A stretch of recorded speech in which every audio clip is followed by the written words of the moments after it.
dándonos en la cómo funciona cada etapa. Cuando el semáforo de tu estado esté en color rojo, solo las actividades esenciales como la producción y venta de alimentos pueden trabajar con las medidas de prevención necesarias como la sana distancia y la sanitización. En naranja, se suman actividades no esenciales como hoteles y cines, pero solo a la mitad de su capacidad y siguiendo las medidas de prevención. Además, podremos acudir a los parques cuidando el 30% de capacidad. Si está en amarillo, las actividades no esenciales como restaurantes, hoteles y plazas podrán estar a un 60% de capacidad con las medidas de prevención. Finalmente, cuando esté en verde se podrá regresar a las clases presenciales, así como a los bares y gimnasios, cuidando las nuevas medidas sanitarias para evitar contagios.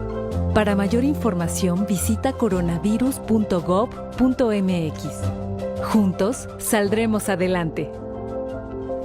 Gobierno de México.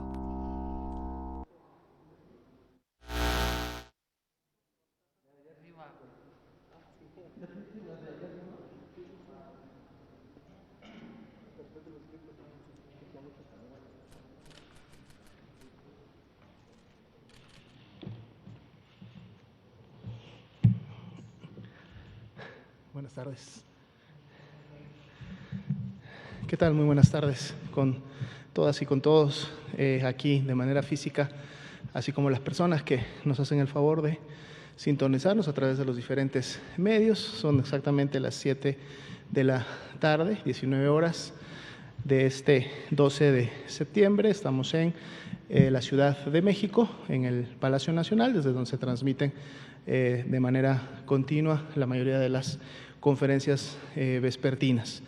El día de hoy vamos a actualizar el escenario nacional, primeramente, para ver lógicamente cómo está la estadística y los números, qué variaciones han tenido.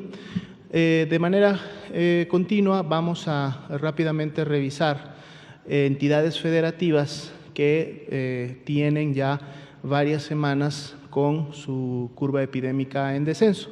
Esto es en el hecho de que ahorita, como vamos a ver en la presentación, esta semana, la que cierra hoy, recordemos que estamos sábado, séptimo día, estamos cerrando precisamente la semana 37 y por lo tanto las gráficas en la semana 35, estamos cerrando con un descenso. Entonces vamos a revisar cuáles son estas entidades federativas que están precisamente contribuyendo de manera directa a que la curva epidémica nacional haya nuevamente cerrado, ahora sí, en descenso esta semana. Y finalmente, como un tercer componente informativo, vamos a revisar la estadística de la afectación que en su momento se ha dado a población indígena. Nos la habían solicitado en algunas de estas conferencias. De hecho, es un producto que de manera continua se actualiza también y se publica, pero el día de hoy vamos a dar una repasada, una mirada para ver cómo este grupo de personas en su momento ha también tenido las afectaciones correspondientes por COVID-19. Entonces, vamos a iniciar con el primero de los tres componentes comentados. Si nos ayudan con la primera diapositiva, muchas gracias.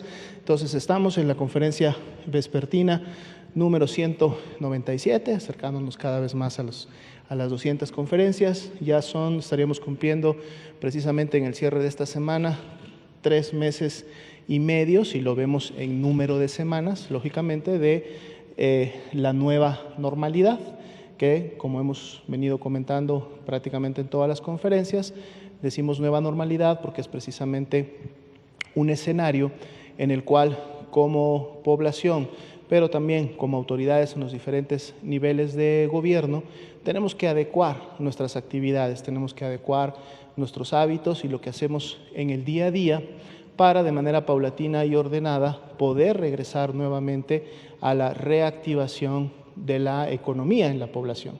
Recordando que este es un componente importante también para lograr el bienestar de la sociedad y, lógicamente, sin dejar de lado y siempre priorizando que la salud es lo más importante. Por eso, el semáforo de riesgo COVID, que es el instrumento, la intervención que en su momento permite llevar a cabo esta reapertura del espacio público, esta reapertura de las actividades sociales, analiza el nivel de riesgo de cada una de las entidades federativas para ver qué tan seguro es abrir o cerrar en una medida correspondiente. Por eso en cada uno de los niveles, que son representados también por colores, las actividades tienen diferentes niveles de aforo. Normalmente empiezan con un 25% de aforo, van incrementándose un 50%, luego a un 75%, pero esto no es igual de todas maneras para todas las actividades, porque hay actividades que por su naturaleza contribuyen de manera más directa a la congregación o acercamiento de personas, o los eventos masivos que en su momento congregan, como su nombre lo dice, gran cantidad de personas, y lógicamente esto, más allá del nivel de riesgo, podría favorecer directamente a la transmisión.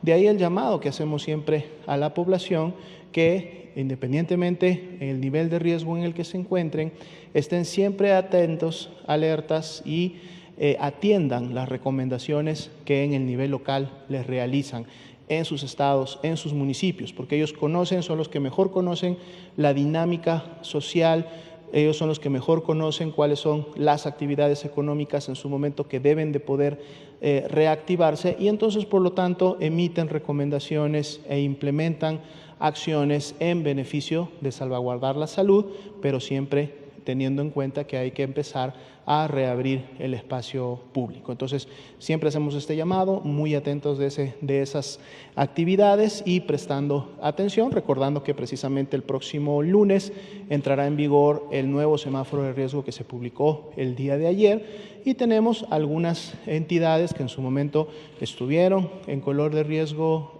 moderado, que es el amarillo, y estarán subiendo nuevamente a un color naranja, que representa un mayor riesgo todavía. Entonces hay que estar atento a ese cierre que en su momento se puede dar de actividades para poderlas atender. Recordemos que no siempre, y es más bien lo esperado, el hecho de bajar de un nivel de riesgo no significa que la disminución va a continuar necesariamente hasta llegar el verde, porque en la medida que se va bajando un nivel de riesgo, pues lógicamente se incrementa la actividad en el espacio público y por lo tanto se pueden incrementar los contagios a raíz de las transmisiones. Cuando esto sucede es precisamente que el semáforo detecta esta situación, eleva el nivel de riesgo y entonces induce a que haya nuevamente un cierre para que, si la curva empieza nuevamente a subir, pueda ser rápidamente controlada, pueda mantener una estabilidad y en algunas semanas más puedan nuevamente regresar a un color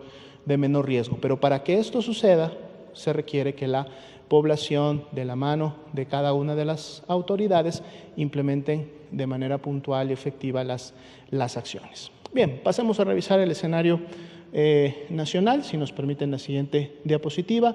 Ya son más de 1.510.000 las personas que han sido estudiadas como casos sospechosos de COVID-19 y las vemos precisamente representadas en todas estas barras. Las barras representan en la parte inferior, estos números son precisamente las semanas epidemiológicas. Una semana corre de domingo a sábado y en la gráfica tenemos representada hasta la semana 35. Hoy sábado estamos cerrando la semana número 37. Siempre graficamos 2 semanas atrás o empezamos graficando 2 semanas atrás. El día de mañana, domingo, presentaremos ya lo que está ocurriendo en la semana 36, precisamente porque siempre abrimos con una semana completa de retraso y en la medida que va avanzando la semana cerramos con 2 semanas de retraso. Esto nos da la mejor visión de la información que en su momento ya puede representar una estabilidad o meseta, un descenso o en su momento un ascenso. Entonces hoy estamos cerrando semana 35. De hecho, lo que podemos ver en la totalidad de casos sospechosos, si vemos la altura que tiene las barras para cada una de las semanas 34 y 35, prácticamente en la totalidad la 35 estuvo cerca o prácticamente ya en lo que correspondería a una meseta.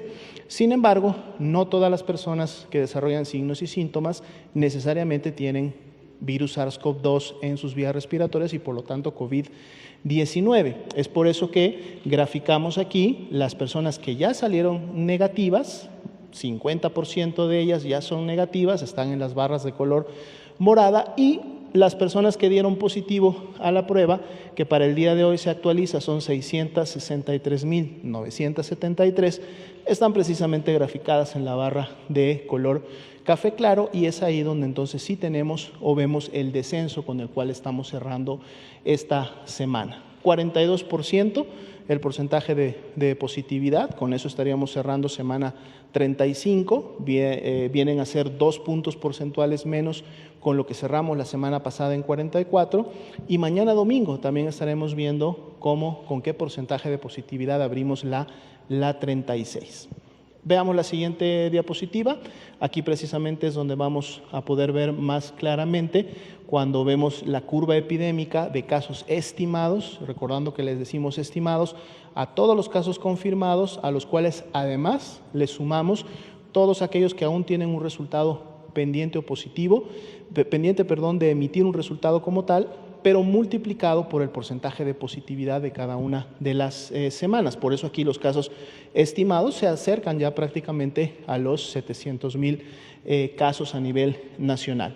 Y aquí entonces vemos que estamos cerrando la semana 35 con una disminución de un menos 6%. Después de 2 semanas en donde tuvimos prácticamente una meseta desde la 32 hasta la 34, la semana 35 volvemos nuevamente a tener un descenso de menos 6%, y el día de mañana estaremos viendo si este descenso se mantiene o en su momento qué tanta pendiente o ángulo en función a ese descenso pudiéramos tener.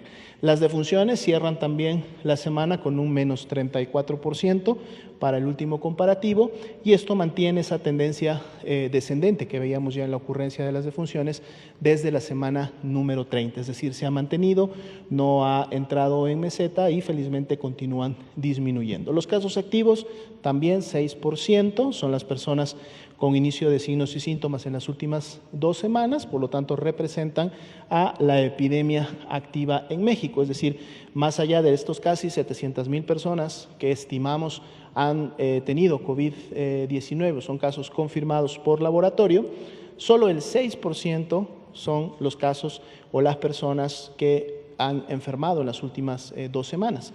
Todas las demás han pasado por diferentes procesos, y sabemos que 467,525 de ellas, prácticamente 70 o poco más del 70%, ya se han recuperado y en su momento, lógicamente, han podido volver a su vida regular.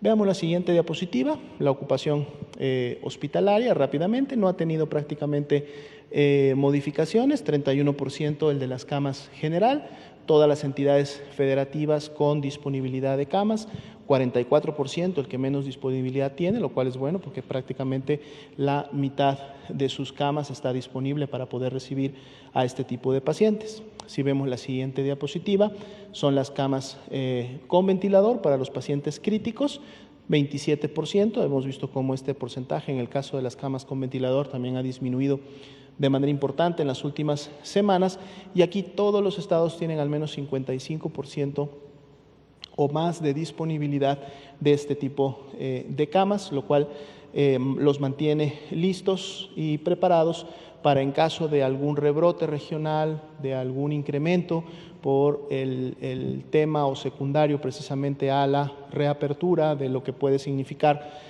estar en niveles de riesgo menores, puedan tener la suficiente capacidad de poder recibir a los pacientes que presenten enfermedad grave o que inclusive requieran de una atención especializada como la que se tiene en este tipo de camas. Bien, vamos a pasar al segundo bloque de información, en donde entonces ahora vamos a revisar rápidamente, vamos a hacerlo, las entidades federativas que precisamente han contribuido a este descenso que hemos visto nuevamente entre las semanas 34 y 35, y digamos que en general, porque aquí vemos la gráfica, la curva completa desde que iniciaron con su transmisión, cómo han contribuido también a este descenso a nivel nacional que en su momento tenemos. Empezamos por orden alfabético, sin ningún otro tipo de orden más que el alfabético. Empezamos con Campeche. Campeche inició con su descenso desde la semana 29 y vemos cómo ese descenso se ha mantenido más allá de una ligera meseta entre la 33 y la 34, nuevamente entre 34 y 35 vuelve otra vez a la disminución, llegando ya a niveles bastante basales. O sea, Campeche prácticamente está resolviendo su primera ola de contagios. Veamos el siguiente estado. Tenemos a Coahuila. Coahuila también evidencia un descenso más reciente, es un descenso que todavía se encuentra en el nivel superior, digamos, de la transmisión, aún no ha llegado a descender por debajo de la mitad de lo que significó en su momento su meseta de transmisión alta, que estuvo prácticamente desde la semana 28 hasta la 33, pero tiene 2 semanas con un descenso bastante importante. Esperamos que si continúa con esta tendencia, Coahuila pueda rápidamente llegar a los niveles que otras entidades federativas en este momento ya tienen. Veamos la siguiente diapositiva. Tenemos a Chiapas. Chiapas fue el primer estado en iniciar con un descenso y es un estado que en su momento fue de los primeros de los 32, no solamente empezar a evidenciar disminución en la cantidad de sus casos, sino de evidenciar un descenso prolongado, continuo, bastante marcado, y lo podemos ver precisamente en esa curva que inició desde la semana 23-24 y se ha mantenido hasta la semana 35. Una desaceleración definitivamente del descenso en el último mes y medio, más sin embargo la buena noticia es que la tendencia se mantiene en descenso desde la semana 31 y prácticamente está llegando a niveles que tenía inicialmente entre la semana 15 y 16. Y como hemos visto, precisamente Chiapas es de los estados que su ocupación hospitalaria es de las más bajas, inclusive teniendo disponibilidad de camas arriba del 90%, lo cual entonces es congruente de la manera como se está presentando su epidemia. Recordemos, y lógicamente este siempre es un llamado a todas las entidades, que el hecho de poder llegar a un nivel tan basal o de tanta resolución como el que estamos viendo no debe de llevarnos necesariamente a volver otra vez a lo que realizábamos o cómo lo hacíamos antes de que iniciara la epidemia, porque esto no necesariamente significa que ya toda la población en el estado o en algunos municipios en particular haya enfermado. Puede haber todavía población susceptible y por lo tanto, al haber población susceptible, siempre hay entonces el riesgo de un rebrote o de una nueva oleada de contagios y por lo tanto el incremento de una curva. Pero hasta el momento Chiapas, en lo que estamos evidenciando, pues va muy bien. Veamos el siguiente estado. Tenemos el Estado de México, una disminución, digamos, también continua en ondas, subidas y bajadas, desde que inició en la semana 24 con la disminución, pero la tendencia descendente se ha mantenido.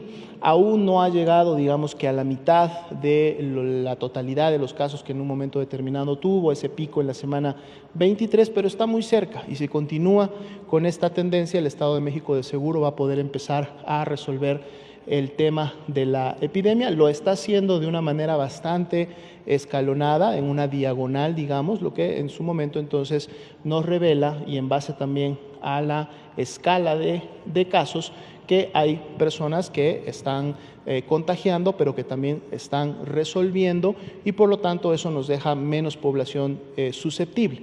Entonces un descenso un poco más diagonal, digamos más lento, en su momento también permite que haya menos población susceptible en función de que los contagios se van prolongando, pero con una disminución, lo cual quiere decir que la epidemia se está resolviendo. Veamos el siguiente estado. Aquí tenemos a Morelos. Morelos un incremento hasta la semana 24, luego inició un descenso, este descenso se detuvo en la semana 27, volvió a incrementarse, una meseta pero con tendencia ligeramente ascendente que vimos hasta la 32, pero ya a partir de la 32 son 4 semanas de descenso, un descenso primero bastante ligero, tendiendo más bien a la meseta, y ya entre la 34 y la 35, por eso decimos que aporta a la disminución nacional, ya con un descenso más marcado. Esperamos que en las siguientes semanas Morelos pueda seguir también resolviendo su epidemia. Veamos el siguiente estado. Nayarit tuvo podemos ver un crecimiento prolongado que se dio hasta la semana 31, una diagonal más o menos de 45 grados, ni muy acelerado ni tampoco muy lento, y ya después de esa semana inició también con un descenso, el cual se ha mantenido y se ha lógicamente incrementado como descenso entre la 34 y la 35. Entonces también Nayarit muestra evidencia de estar resolviendo su primera ola de curva epidémica. Veamos la siguiente. Oaxaca, también un incremento hasta la semana 24, inicia un descenso, tiene un pequeño pico que se evidencia ahí en la semana 28, pero posterior a ese, recordando también que estos picos se pueden dar, o estas diferencias, porque un estado también tiene diferentes municipios y no necesariamente todos los municipios inician con sus epidemias locales al mismo tiempo. Municipios con mayor población suelen normalmente iniciar más temprano, con mayor dispersión, y luego van sumándose municipios medianos o municipios más chicos, y además esto lógicamente depende o está directamente relacionado con las acciones o las actividades que cada uno de los presidentes municipales realiza en sus localidades o en sus regiones, y esto en su momento puede o incrementar o disminuir transmisión. Entonces, un estado puede presentar picos, veíamos otros que tenían subidas, bajadas, y esto es por el comportamiento que tiene cada uno de sus subregiones, de sus sublocalidades. Pero en general vemos que más allá de ese repunte que hubo en la semana 28, Oaxaca inicia después continúa con ese descenso que había empezado en la semana 24 y se ha mantenido, y la tendencia continúa siendo descendente hasta la 35. Veamos la siguiente diapositiva.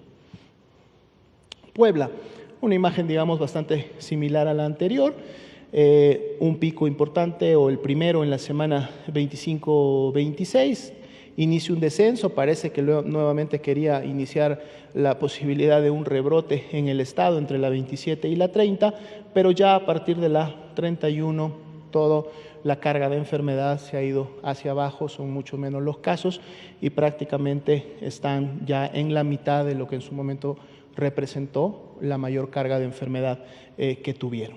Veamos la siguiente.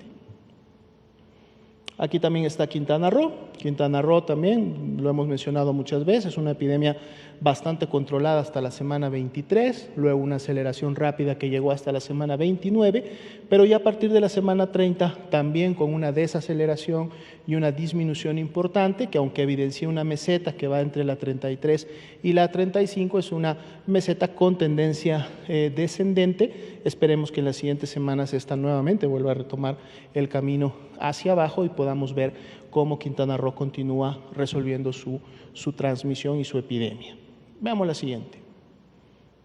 San Luis Potosí, aquí tenemos una curva que se acelera entre las semanas 28 y 30, logrando ese ACME de un poco más de 2.500 casos estimados en esa semana, y posterior a la misma vemos una tendencia descendente bastante clara que se ha mantenido e inclusive agudizado, incrementado como descenso entre la semana 34 y 35, San Luis Potosí. Veamos la siguiente.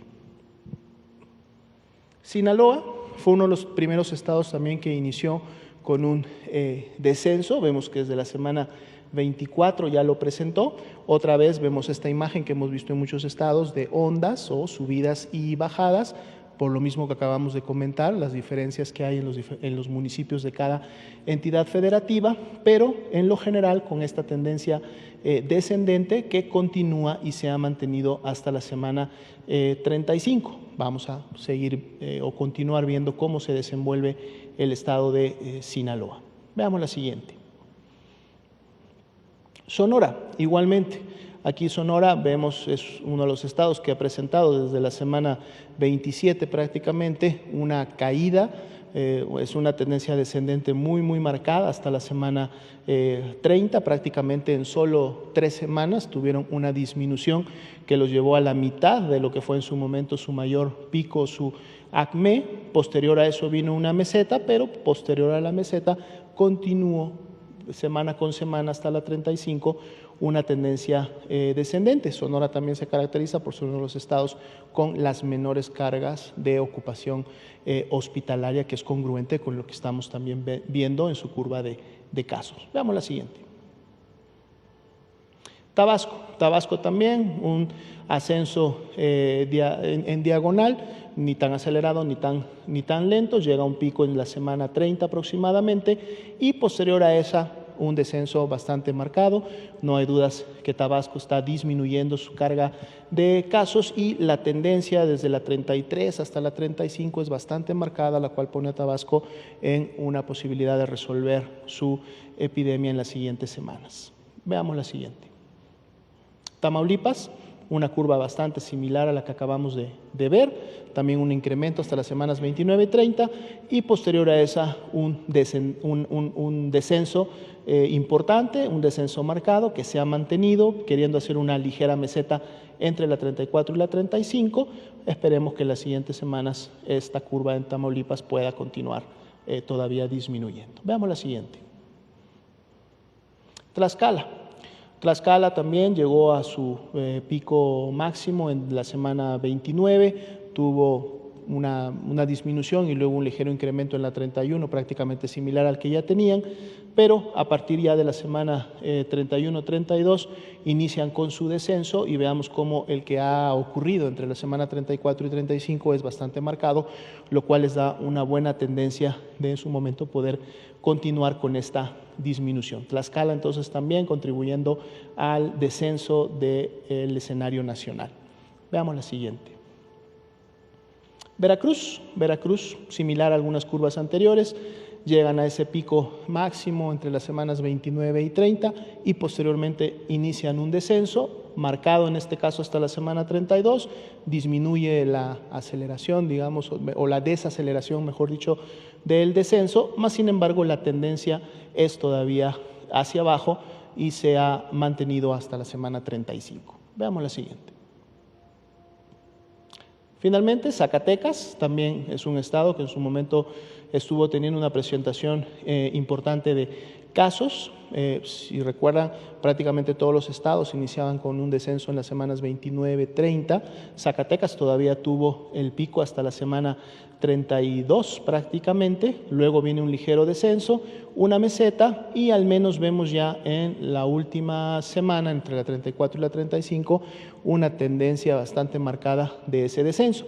Sin embargo, todavía estamos, digamos, en un nivel superior, o sea, es un descenso que apenas inicia, es un descenso que todavía está cerca de ese pico máximo que en un momento se vio, por lo tanto está iniciando. Esperemos que las acciones que se están tomando tanto a nivel estatal como en los municipios pueda permitir que en las siguientes semanas este descenso inicial se comporte en un descenso continuo que permita también a Zacatecas integrarse a las entidades con varias semanas de descenso o disminuir su carga en al menos la mitad o más de la mitad de lo que fue su pico máximo durante su curva epidémica. Y entonces estas son las entidades que hasta el momento pues están contribuyendo nuevamente con este descenso en la curva nacional. El día de mañana, como decíamos, que empecemos a graficar la semana 36, veremos cómo, si este descenso se ha mantenido, en las expectativas así parece, veremos con qué porcentaje de disminución iniciamos el día de mañana. Y vamos a revisar las últimas láminas, serían este tercer componente, que es precisamente ver la afectación que COVID ha tenido en relación a poblaciones indígenas. Dentro de la vigilancia epidemiológica y para el efecto de toma de decisiones o interacción de cómo se deben de llevar a cabo intervenciones y lógicamente recomendaciones a otras dependencias del gobierno federal, como también a las diferentes entidades federativas y municipios, se hacen análisis de grupos para en su momento identificar si pudiera estar habiendo algún problema específico en cada uno de ellos. Por eso, por ejemplo, presentamos panoramas enfocados a los profesionales de la salud, como un grupo como tal. Se tienen también en su momento panoramas enfocados a personas de mayores de edad, personas de la tercera edad, porque también en su momento se consideran como un grupo como tal. Se tiene también un enfoque o un análisis hacia las mujeres embarazadas, puérperas, y cómo estas están teniendo en su momento las afectaciones por COVID. Entonces el día de hoy vamos a revisar poblaciones indígenas, que es un producto también que se realiza, se actualiza cada 15 días, y de hecho es un producto que se está compartiendo y operacionalizando precisamente con el INPI. Se han trabajado, de hecho, muchas intervenciones y muchos productos de comunicación de riesgo de manera específica para estas poblaciones, y el análisis que se hace tiene precisamente esos objetivos. Aquí podemos ver en este gráfico el total de casos que han sido identificados en poblaciones indígenas. ¿Cómo se identifican que es una población indígena? Como ustedes saben, cuando se llena un estudio epidemiológico, que es el que precisamente se requiere cuando se clasifica a un caso sospechoso, se hacen toda una serie de preguntas, desde los datos personales del paciente que en ese momento demanda la atención, los signos y los síntomas, en su momento la evolución que ha tenido hasta ese momento la persona, y una de varias preguntas o de muchas preguntas que integran el estudio epidemiológico es precisamente si la persona se reconoce como indígena. Por lo tanto, si la persona responde que sí, o ella afirma reconocerse como indígena, entonces así es registrado en el estudio epidemiológico, ¿no? Comento esta fuente para que ustedes sepan que el número que en su momento se presenta y los números que vamos a presentar están relacionados precisamente a un grupo poblacional que al momento de realizarles el estudio epidemiológico así se autoidentificaron como población indígena. Son entonces 8.563 los casos confirmados por laboratorio en este grupo poblacional, en este grupo de personas que se reconocieron como indígenas al momento que demandaron la atención médica, y aquí podemos ver cómo se encuentran distribuidas en las diferentes entidades federativas. Nosotros sabemos también que hay entidades federativas que lógicamente concentran una mayor cantidad de este grupo poblacional, por lo tanto, y así como lo hemos comentado en otros grupos poblacionales, como por ejemplo hemos dicho que la mayor cantidad de personas residen en la Ciudad de México o el Estado de México, y por lo tanto eso no nos debería llamar la atención que precisamente sean los estados que en su momento concentren la mayor cantidad de casos confirmados. Bueno, aquí tenemos precisamente a Yucatán y a Oaxaca como los estados que en su momento han presentado, incluido también San Luis Potosí, digamos una mayor cantidad de casos confirmados. Esto igualmente está relacionado por este efecto que se da al momento de la vigilancia y la atención médica, de que tenemos lógicamente mayor población de estos grupos en estas entidades federativas, pero de todas maneras podemos ver cómo prácticamente la totalidad de las entidades federativas, aunque en menos cantidades lógicamente, ha identificado población indígena afectada por COVID-19. Veamos la siguiente diapositiva. Aquí tenemos la distribución por grupos quinquenales, es decir, por edad de las personas que han enfermado. Esto es el total para cada uno de estos grupos, y vemos que tienen una distribución prácticamente similar a la población general, es decir, las mayores cantidades de personas que han enfermado para efectos de sus grupos de edad están precisamente entre los 35 y 49 años, es lo que hemos visto en la población en general, es decir, adultos jóvenes en edad productiva son los que mayormente han enfermado de COVID-19, así también para efecto de la proporción entre hombres y mujeres. Vemos en la población general, siempre hemos estado hablando de entre un 57-58% de afectación al grupo de hombres, y aquí también lo vemos representado de manera similar para la población indígena. Veamos la siguiente diapositiva. Aquí tenemos por estado, es decir, si fueron casos confirmados o casos descartados. Es un poco lo que vemos en el escenario nacional, siempre en la primera diapositiva, es decir, no todas las personas en su momento de este grupo han sido positivas a la enfermedad. De hecho, lo que podemos ver en la parte inferior, cuando vemos los confirmados, que es la columna transversa del medio, y también cuando vemos los casos que han salido negativos, que es la columna morada en la parte inferior, pues prácticamente vemos aquí también como lo más cercano al 50%, es decir, mitad positivos, mitad negativos, aunque en este caso sí tenemos una ligera proporción de casos positivos que pudieran entonces llevar este porcentaje de positividad que también siempre estamos calculando a un 51-52%, y se tiene en el nominal, en la base de datos,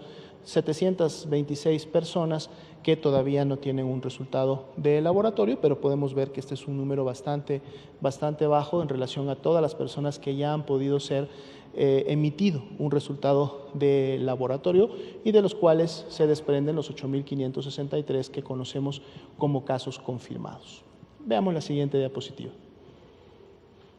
Bien, aquí vemos ahora la distribución por tipo de paciente. Estamos hablando de ambulatorios, donde normalmente se encuentra en el grupo de personas que desarrollan sintomatología leve, en comparación con los casos hospitalizados, que quiere decir que presentaron algún signo de alarma o ya algún dato de enfermedad grave. Y aquí podemos ver que este grupo representa el 34% de todos los casos y los ambulatorios el 66%. Podemos verlos también a su vez distribuidos por los grupos de edad quinquenales.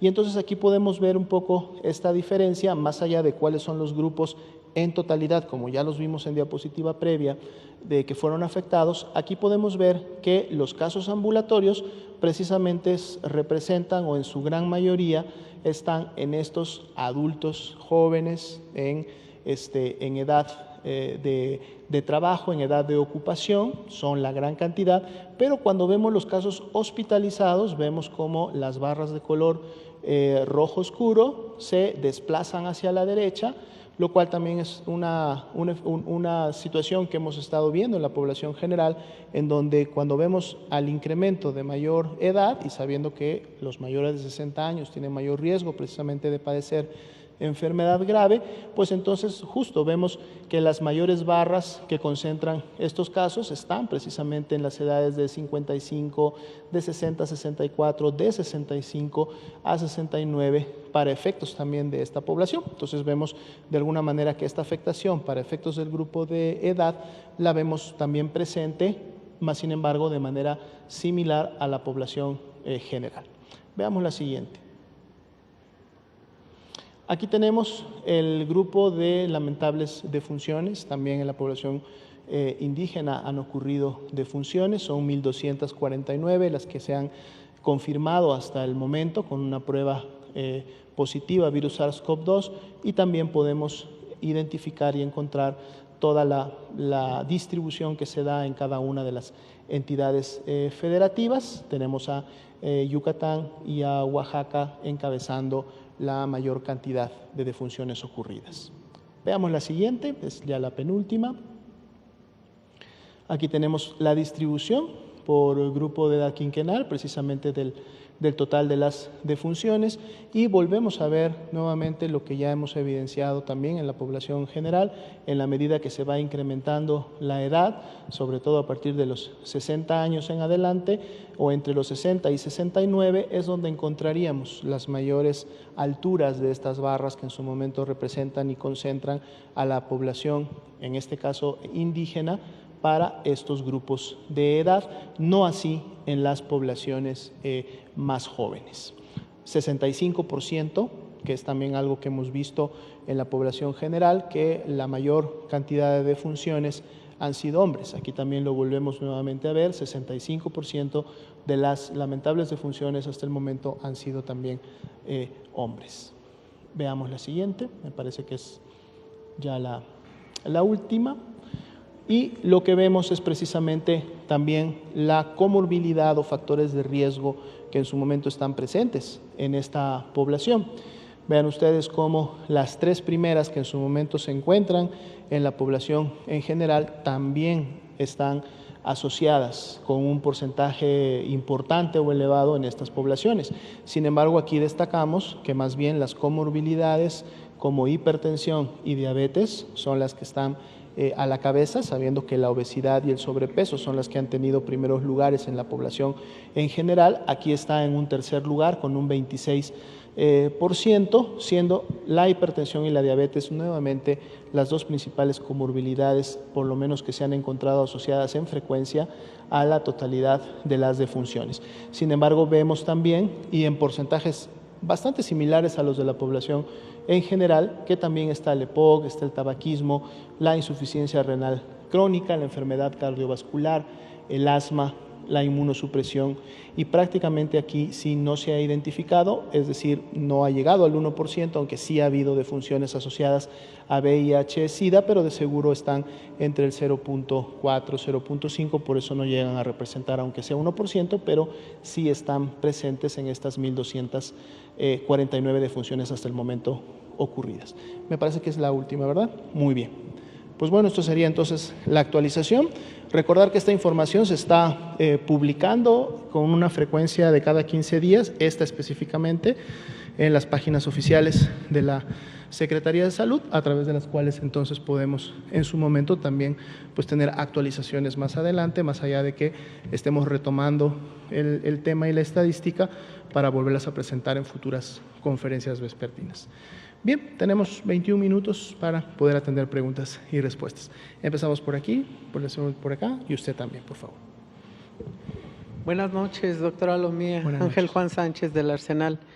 Tengo un par de preguntas. Ahorita en la carrera de la generación de vacunas COVID ha surgido un grupo de investigadores. Tenemos ahorita la Sputnik, tenemos la de AstraZeneca, pero ha saltado al escenario mundial un trabajo de investigación de científicos mexicanos de la Universidad Autónoma de Querétaro. Ellos van ahorita en la etapa 2, según algunas declaraciones de la rectora, la doctora Teresa García Gasca. ¿Cuál es su opinión sobre este trabajo de científicos mexicanos? Y tengo otra pregunta, viendo el análisis o el estudio de comorbilidades en la parte de funciones. Vimos que en la parte de recuperación tenemos un 70% de recuperaciones. Las defunciones ahorita tienen un descenso, tienen una relación directa con las recuperaciones. ¿Qué morbilidades tienen mayor número de recuperaciones? Muchas gracias, buenas noches. Claro que sí, con mucho gusto.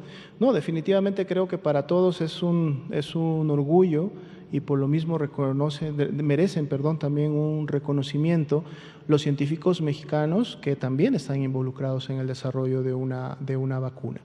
El CONACYT, en un momento determinado, que lógicamente es la dependencia que agrupa a muchos de estos grupos de científicos que están desarrollando, ellos también forman parte activa de este conjunto, de este grupo que en su momento fue definido por la Secretaría de Salud, precisamente para poder dar, uno, seguimiento a los diferentes desarrollos de vacuna; dos, poder implementar en su momento todas las características que debe de cumplir un grupo de científicos o una farmacéutica o algún desarrollador para llevar a cabo los ensayos en la población mexicana, y es lógicamente el grupo que también está trabajando en cómo se va a llevar a cabo la aplicación de la vacuna COVID-19 cuando se tenga disponible más adelante. Algo que ha expresado precisamente el CONACYT en este grupo de trabajo que se armó con estos objetivos muy específicos, es que hay diferentes grupos de científicos mexicanos que también están trabajando en el desarrollo de una vacuna. También tenemos capacidad a nivel nacional de llevar a cabo estos diferentes procesos. Algunos, lógicamente, están en etapas todavía más de inicio, ¿no? Están por entrar a lo que podrían ser los ensayos etapa 1. No tenía yo el conocimiento directo que ya este grupo de científicos que menciona de Querétaro podrían inclusive estar ya llegando a una etapa 2. Si es así, sería muy bueno. Lógicamente, los ensayos en etapa 3 son los más importantes porque son los que se realizan precisamente en una mayor cantidad de personas, o sea, el grupo poblacional es más grande, y es precisamente el que cuando se cumple y se cumple bien es el que da entonces pie a que se lleve a cabo ya la producción de la vacuna. Pero sí, o sea, se conoce, se sabe que hay grupos de científicos mexicanos desarrollando la vacuna, tienen todo el apoyo a través de las instituciones correspondientes del gobierno, y si estas vacunas, así como otras que se están desarrollando a nivel internacional, llegan a demostrar estos indicadores que hemos mencionado desde un principio, que son tener eficacia, tener calidad, ser seguras, llegan a estos puntos, claro que también deberán de tener la oportunidad en su momento de pasar a producción, ¿no?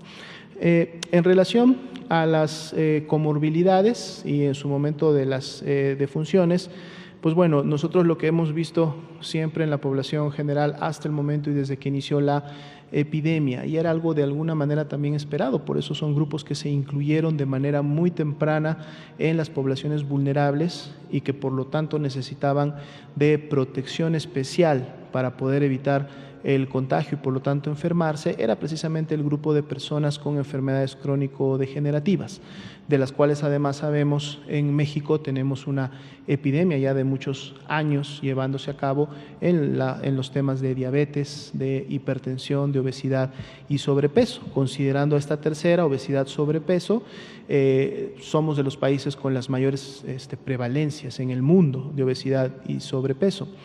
Y recordando que esta es precisamente la base que además nos genera la epidemia de diabetes, de hipertensión y algunas otras enfermedades metabólicas. Entonces, grupos como estos, lo que sucede es o tiene que ver directamente con el punto de si su enfermedad está o no lo más controlada posible. Es decir, en quienes vemos mayor incremento de una complicación y por ende de una defunción, bueno, en la persona diabética que tiene descontrolada su glucosa, en la persona hipertensa que tiene descontrolada su presión arterial.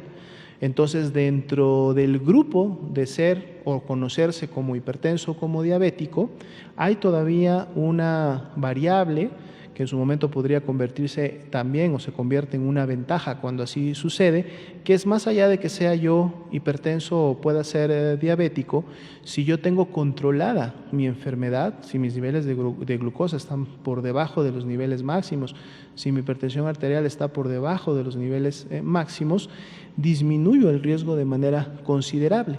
Prácticamente me acerco al nivel de riesgo que es menor de la población que no tiene la enfermedad. Pero mientras más descontrolada tenga yo mi comorbilidad, entonces el riesgo no solamente va a estar presente, sino también se va a incrementar de esa misma manera. Y esto tiene que ver por el hecho de que todas estas comorbilidades contribuyen a que el sistema inmunológico no trabaje de la manera como lo debe de hacer. Entonces, si tenemos disminuida la capacidad de la respuesta inmunológica, lógicamente un virus como es SARS-CoV-2, pero así también algunas otras enfermedades van a aprovechar o van a poder llevar a cabo una evolución de sus afectaciones de manera mucho más rápida, de manera mucho más descontrolada y en su momento entonces llevarnos a cabo la afectación. Por lo tanto, esto también se considera y se ha estado realizando desde los diferentes campos de la atención médica, no solamente para el tema de SARS-CoV-2, sino también para otro tipo de enfermedades, el llamado a estas poblaciones también de poder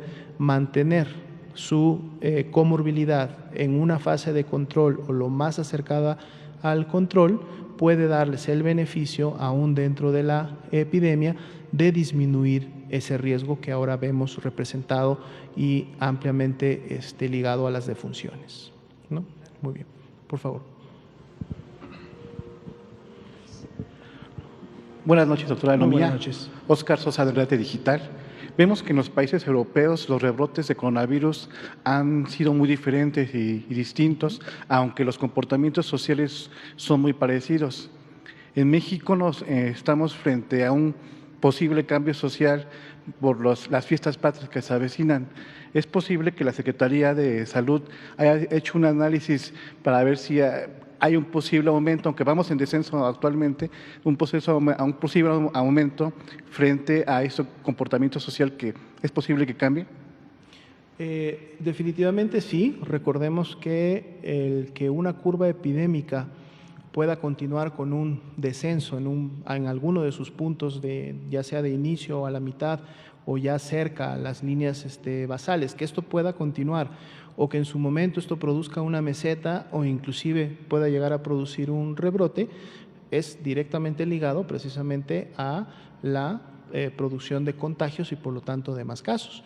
Y estos están directamente ligados al tema de la reactivación social. Recordemos que de los datos que se tienen hasta el momento y de lo que se ha observado en cuestiones de cero prevalencia en otros países o de los estudios que hasta el momento se han hecho en otros países, recordando que hay países que lógicamente iniciaron la búsqueda de cuál pudiera haber sido ya la afectación en función del contagio de la población a través de estos estudios de cero prevalencia. Muchos de estos estudios hasta el momento han revelado, dependiendo del país en el que se han hecho, más o menos un promedio de un 20, un 22%. Algunos pueden haber llegado inclusive a acercarse al 30%, pero hay otros que también han sido muy bajos, como un 12 o un 14%, y lógicamente esto tiene o depende del momento en que lo hayan realizado. ¿Por qué lo comento? Porque cuando hablamos de una cero prevalencia que posiblemente esté presente, digamos, en un 20 o 22% de la población, esto también lo que revela es que el 80 o 78% de la población todavía es susceptible de contagiarse y por lo tanto de enfermarse, ¿no? Entonces, mientras todavía no lleguemos a una cantidad de personas que hayan enfermado, se hayan recuperado, que en su momento al menos supere el 50% de la población y continúe avanzando, todavía tenemos un riesgo importante de que se presenten rebrotes. No solamente un rebrote nacional, que en su momento pudiera significar varios o muchos rebrotes en diferentes entidades federativas, sino más bien en lo local, o sea, en el nivel municipal, en donde a lo mejor hubo un incremento, luego un descenso, pero esto igual no permitió que todavía la enfermedad se dispersara lo suficiente, por lo tanto tenemos muchas personas todavía susceptibles de enfermar y por lo tanto si se reabre o no se hace de manera paulatina, ordenada o las personas, cada uno de nosotros no ponemos en práctica las diferentes medidas para prevenir el contagio, que son el distanciamiento social, que es el lavado frecuente de manos o al menos la sanitización de esta con alcohol gel, el uso de cubrebocas cuando estamos en espacios cerrados, en espacios donde hay lógicamente gran concurrencia de personas. Si no ponemos en práctica esto y lo llevamos como un hábito y empezamos a ponerlas en desuso, si tenemos todavía mucha población que puede enfermar, entonces un rebrote es posible, ¿no? Por eso la importancia y el llamado que se hace a que en esta nueva normalidad y lo que seguirá de ahora en adelante, al menos hasta no contar con una vacuna que pueda demostrar prevenir o en su momento disminuir la ocurrencia de enfermedad grave y por lo tanto de defunciones, como al menos lo hace la vacuna de influenza, tenemos que seguir implementando estas medidas. La epidemia en México ni la pandemia a nivel mundial todavía se ha terminado. Si vemos nuestro escenario nacional, si bien es cierto hay datos alentadores de tener varias semanas en descenso, este descenso todavía no ha llegado ni al menos a la mitad de lo que en su momento significó nuestro pico nacional. Acabamos de ver entidades federativas en donde ese descenso apenas inicia, apenas son 2 o 3 semanas y esto se puede revertir rápidamente. Y esto sí es un punto importante porque cuando en su momento se hace una liberación masiva o se dejan de poner en práctica las actividades cuando estamos apenas iniciando el descenso, o sea, cuando todavía tenemos muchos casos, el riesgo todavía es mayor, porque entonces hay la posibilidad de rápidamente no solo llegar otra vez a un pico similar, sino también superarlo por la carga de virus circulante que en un momento hay en una región determinada. Entonces sí, por eso el planteamiento del semáforo de riesgo COVID precisamente mide estos diferentes niveles de riesgo y normalmente no va a otorgar niveles de riesgo bajo cuando las curvas están cerca a esos primeros picos.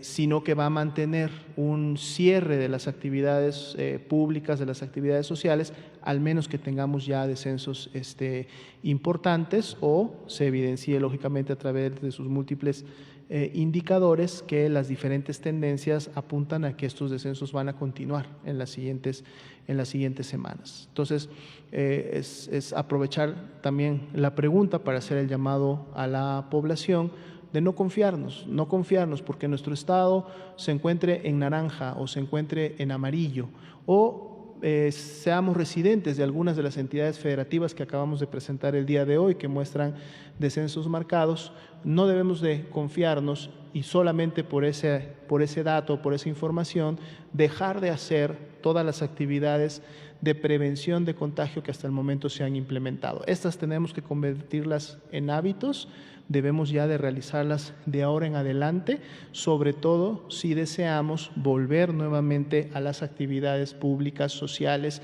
en un momento determinado, inclusive a la actividad educativa presencial, que es algo también que esperaríamos ver más adelante, porque si no lo hacemos, tenemos todavía población susceptible que puede producirnos sin mayor problema rebrotes a nivel del país. Gracias. Por favor. Buenas noches, Ángel Cabrera de 24 Horas, periódico 24 Horas. Hace unos días la Cancillería anunció que la fecha límite para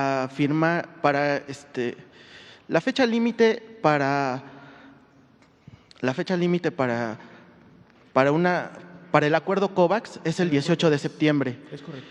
Para que la Secretaría de Salud analice si existe alguna opción de vacuna que pueda firmar un acuerdo de precompra el país. Entonces, le quisiera preguntar si ya existe este análisis de la Secretaría de Salud, si se inclinan por alguna de las opciones o si definitivamente no hay opción todavía para firmar este acuerdo de precompra. Claro, con mucho gusto. De hecho, una de las ventajas precisamente de la iniciativa COVAX, que promueve de hecho la Organización Mundial de la Salud, una de sus ventajas precisamente tiene que ver con el hecho de que uno no compromete una compra con una vacuna en específico.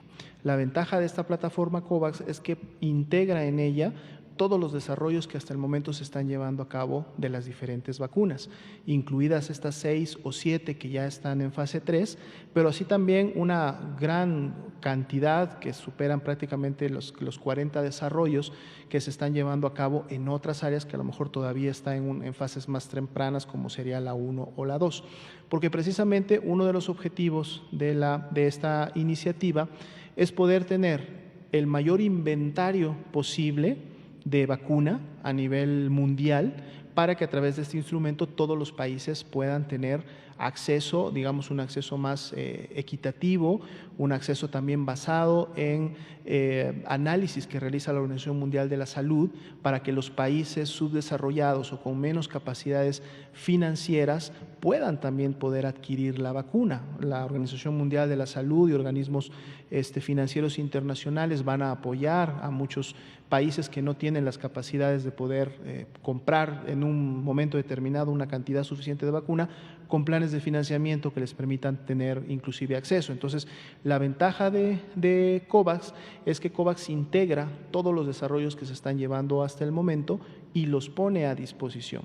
En su momento, los tiempos que se han definido o que han sido definidos por la misma OMS tienen que ver precisamente con que los países expresen primero que están de acuerdo con los mecanismos que COVAX ofrece, que uno de los principales requisitos que el país debe tener es asegurar una proporción específica de su población. En este caso, México está asegurando a través de COVAX 25 millones de vacunas, o mejor dicho, 25 millones de personas que podrán ser vacunadas, independientemente que el desarrollo de la vacuna diga que bastaría una dosis o bastarían 2 dosis. Estamos hablando de personas que van a poder ser vacunadas. Y esto viene a ser, lógicamente, un primer paso en esta escala de tiempo o de diferentes pasos que en su momento se van a tener que dar de aquí hasta el próximo año para poder empezar a asegurar el acceso precisamente a la vacuna. Pero esto no descarta, y la misma OMS lo permite, de que el país, en este caso México, asegure este primer acceso a través de la iniciativa de la plataforma COVAX. No le limita a que pueda llevar a cabo compras directas con algunos otros desarrolladores o farmacéuticas. Por eso hemos estado también escuchando que la Cancillería, dentro de sus actividades, ha estado buscando otros diferentes o más bien también directos accesos a desarrolladores en el mundo de la vacuna como tal. La idea es tener la mayor cantidad de puertas abiertas, incluida COVAX, para que en su momento México pueda contar con toda la cantidad de vacuna que sea definida y que sea necesaria para proteger a la población, más allá de que esta, lógicamente en la expectativa y en cómo van los pasos del desarrollo, pueda todavía ser adquirida y distribuida todavía en el 2021. El plazo se vence el próximo viernes. ¿La Secretaría de Salud sí va a recomendar hacer la precompra, firmar el acuerdo de precompra de alguna de las opciones del proyecto COVAX? De hecho, hubo una primera fecha límite que fue ya hace 2 semanas, donde ya hubo una primera entrega de una carta de intención, que en su momento todavía no requería, lógicamente, la implementación de recursos. Esta se emitió y México está definitivamente dentro del grupo que va a llevar a cabo COVAX. Esta semana que viene, y precisamente antes del 18, se va a tomar la decisión del tipo de compromiso que se va a suscribir, porque el tipo de compromiso, es decir, si es de exclusividad con COVAX o si es en su momento de acceso, pero que más adelante pueda ser modificado o que el país pueda comprar también a otros proveedores, tiene un impacto directo en el costo de la vacuna. Entonces, eso es el único punto que está pendiente de definirse. De seguro se va a definir entre lunes y martes a más tardar, para estar listos para en su momento ya expresar cuál va a ser el modelo que finalmente México va a tomar y, por lo tanto, basado en ese modelo, cuál tendría que ser en su momento la transferencia de recursos que tendrían que realizarse para comprometer ese número. Entonces, yo creo que para más tardar el martes, muy probablemente, estemos teniendo ya la definición por las áreas correspondientes de cuál es el modelo que va a suscribir México. ¿Tienen un prediagnóstico, ya un análisis de cuánto sería más o menos los recursos que se necesitarían para una precompra de este tipo? Va precisamente de la mano. A su servidor le ha tocado participar de algunas de las reuniones que ha tenido este grupo de expertos, que son los que están en su momento analizando precisamente este tipo de situaciones. Es decir, sabemos que los grupos de riesgo, los grupos de personas vulnerables y también, muy destacable, los grupos de profesionales de la salud, porque de alguna manera son las personas que están al frente de batalla haciendo la lucha diaria contra el virus, son los primeros que deberían de recibir la vacuna. O sea, prácticamente con estos grupos no hay mucha duda de que estos grupos sean los que deban de recibir la vacuna y sean los primeros en hacerlo. Sin embargo, precisamente se está haciendo o terminando de hacer el análisis de costo-efectividad, que a su vez tiene que ver con la expectativa de la vacuna. Se ha comentado también en conferencias anteriores que dependiendo de que la vacuna pueda ser realmente eficiente, es decir, ya que alcance la eficacia en campo, que sea eficiente al momento de aplicar la vacuna, la seguridad que tenga la misma, es la que va a poder definir si es necesario aplicarla a muchos más grupos de personas o si en su momento sería necesario aplicarlo a toda la población. Eso está también terminando de definirse, va de la mano de esta puntualidad que se tiene que tener en estos días, pero sí se está trabajando desde un enfoque que la vacuna pueda llegar y tenga que ser de acceso universal y que sea gratuita, es decir, que todas las personas que la necesiten la puedan tener y que no les cueste ni un solo peso. Eso es algo muy importante que se está poniendo también en el análisis de este tema. ¿Y cuáles son los riesgos de firmar una precompra con esto que acaba de pasar con AstraZeneca y el paro de este proyecto, la suspensión del proyecto y que ya se reinició, pero ¿cuáles son los riesgos de firmar una precompra de algún proyecto para que, sabiendo que puede no funcionar? En el caso de COVAX no habría ninguna, porque como comentábamos, COVAX precisamente lo que va a presentar es un catálogo amplio de prácticamente todas las vacunas que en un momento estén disponibles. Si alguno de los desarrollos que actualmente se está llevando a cabo no llegara a ese nivel, no habría problema porque se tendría todo lo demás. Lógicamente esto está en una expectativa de pensando que muchos de las decenas de desarrollos que en el momento se están llevando a cabo en el 2021 puedan llegar a estar dentro de este catálogo de COVAX. La modalidad precisamente incluye o especifica cuáles pudieran ser o las penalidades o no, o la necesidad de reembolsos o no, o en qué porcentajes. Son detalles que están muy bien siendo puntualizados en esta definición, pero como comento, la ventaja precisamente de COVAX es que es un catálogo, un repertorio muy amplio de vacunas, por lo tanto habría una muy buena expectativa de siempre poder llegar a contar con alguna de ellas. ¿Sí? Bien, pues muchas gracias. Nos hemos pasado un poquito el día de hoy, pero pues el día de mañana tendremos más tiempo de continuar dialogando. Muchas gracias. Buenas noches.